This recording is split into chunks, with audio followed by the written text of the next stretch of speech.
welcome. Cryptocurrency might face regulation, as we saw a bunch of crypto execs speaking to Congress, trying to explain to a bunch of old people how Bitcoin works. Now, whether this is a good thing or a bad thing from the markets, basically all depends on whether Congress can figure out what a smart contract is. Now, I'm not going to get into the entire 4-hour testimony. We're going to be watching some clips today so we can get a finger on the pulse, but I think everyone could agree that this is a good thing. I mean, you don't have to just be, looking at scams to realize that crypto needs to be regulated.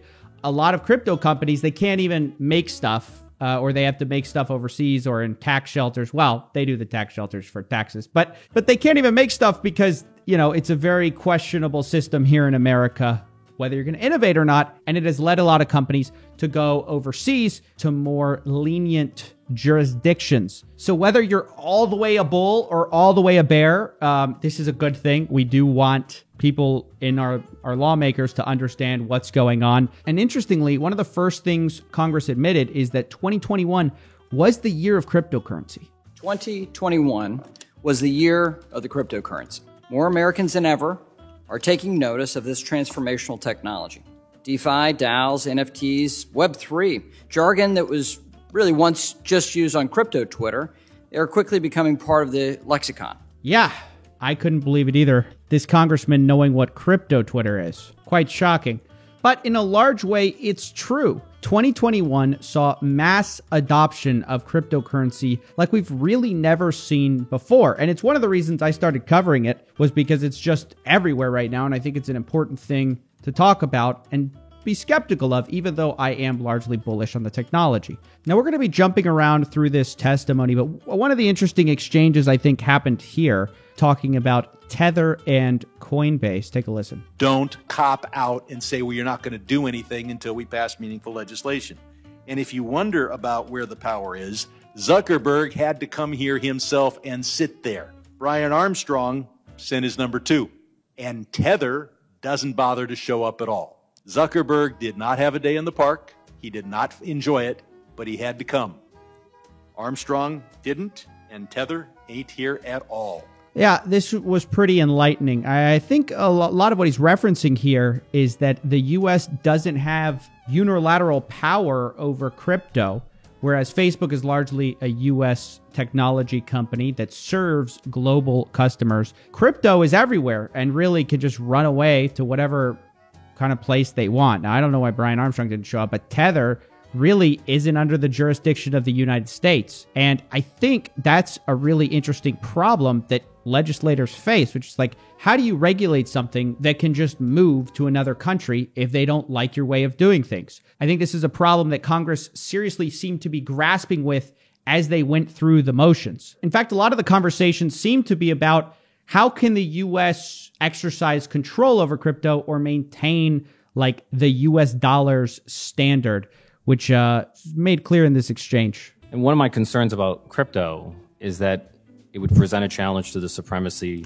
of the U.S. dollar as the world's reserve currency. But what I have found striking is that the leading stablecoin issuers have actually chosen to peg their stablecoins to the dollar, which strikes me as a vote of confidence that reinforces rather than challenges the status of the dollar as the world's reserve currency. So what are your thoughts on the relationship between the dollar and the crypto? Is it as contradictory as many have feared, or could it be actually complementary?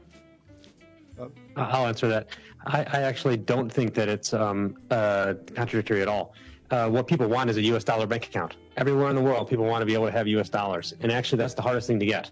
And crypto is a tool for a lot of different things, including bringing communities together. But what people want in order for their everyday spending, it's dollars. If you're in Argentina, you want dollars. If you're somebody anywhere in the world, you want to have access to dollars. And that's the hardest thing to get access to right now. And that's why tokenized dollars is so valuable, because you don't need to have a bank account, yet you can have access to the dollar-based system. Wow. So yeah, quickly, things pretty much started talking about stable coins, all that, things like USDC, even Tether, obviously, as we heard from a little bit earlier. But yeah, Congress seems to be a little concerned about the fact that, like, hey, we need to make sure the dollar, hey, number one, US still number one? We'll allow it. Crypto, maybe. But if US can be number one, and all these, I like all these crypto execs are like, yeah, totally. Oh, no challenge at all.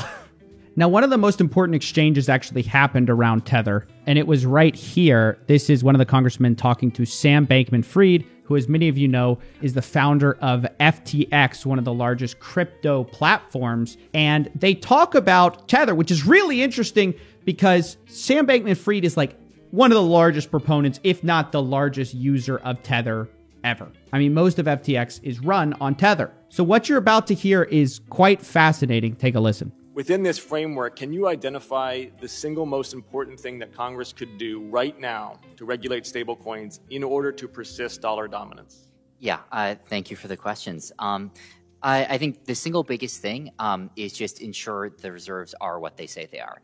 That is the fundamental large portion of the risk that could be posed by them is from both a consumer protection and a systemic risk perspective is what if there is a $1 trillion stablecoin with only $1 billion actually backing it? And so I think having daily attestations and periodic third-party audits to confirm that the stablecoins are backed one-to-one with regulatory oversight of that process is by far the single most important piece of that. Wow. Now, this is a big statement coming from Sam Bankman-Fried, saying that this is the number one thing Congress can do to ensure that stablecoins are regulated or safe to ensure the dollar's dominance. And it's shocking because Tether, the most suspicious of all the stablecoins, let's say, actually their number one consumer is Sam Bankman-Fried. That's right, ladies and gentlemen, over $30 billion of Tether's gigantic market cap of like $70 billion was first given to Alameda Research, aka FTX, aka Sam Bankman-Fried. So for him to come out and say this is the number one thing you could do, it's quite shocking. Now, watching this whole thing, you might feel that this is a positive thing, and to some extent, maybe it is, but I can't help but feel a little disheartened by the fact that Congress seemed much more interested in asking a bunch of crypto executives how to regulate than coming up with any good ideas themselves. You'll hear them talk a lot about this, like, how do we regulate? And they're asking the owners of these crypto platforms who have every incentive to like keep regulations low, right? That's obviously like if you ask Mark Zuckerberg how much you should regulate Facebook, he's going to be like, well, not that much, right? So this was disheartening to see, but it's sort of par for the course for Congress, I feel like. If you were king for a day and you were going to tell us, here's what you need to do to structure the regulatory framework, in a minute and 39 seconds, tell us what that would look like. Dude, this is such a cuck move, I gotta say. This is so weak. Look, first of all, look at his face. Hey, if I could give you my job for a second, what would you do? Bro, figure out what... I don't know. This actually was the most triggering part. And it was actually present in that last clip, too. Hey, Mr. Sam Bankman-Fried, who's like the number one person that Tether gets issued to, what do you think the problems are with stable coins? What do you think he's gonna say, bro? This drove me crazy. This was sort of rampant throughout the whole thing, is a bunch of people being like, how do we give you guys rules?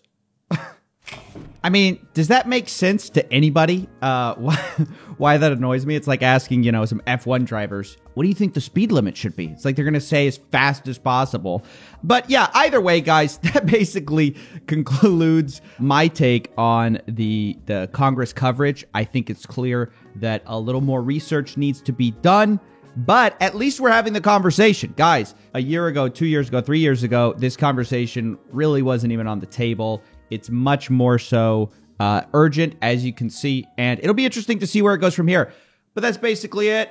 Just wanted to cover a little bit of that because I think it's really important. Thanks for watching. I'll see you in the next episode of A Coffeezilla Christmas. Damn, okay. Getting by and I ain't got no bands, okay. Try your best, but you won't understand, okay. You can't relate. This part of the story, there's a pan away.